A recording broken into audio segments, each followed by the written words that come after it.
বুঝি না মানুষের বেটে কি যে এত জ্বলনের টাকায় বাড়ি এসে কবে কি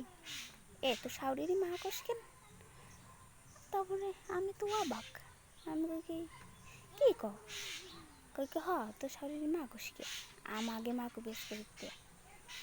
এত জ্বলন আমাদের শাউরি পুতির বোর এই ভালোবাসা দেখতেই পারতেছে না আসিয়া ওই সব কথা কবে কর করে করেছে আমাকে মা কবি তো শাউরিরই মা কবি না। তারপর আমি এবার কইছি কি কেন তোমাকে মা কব কেন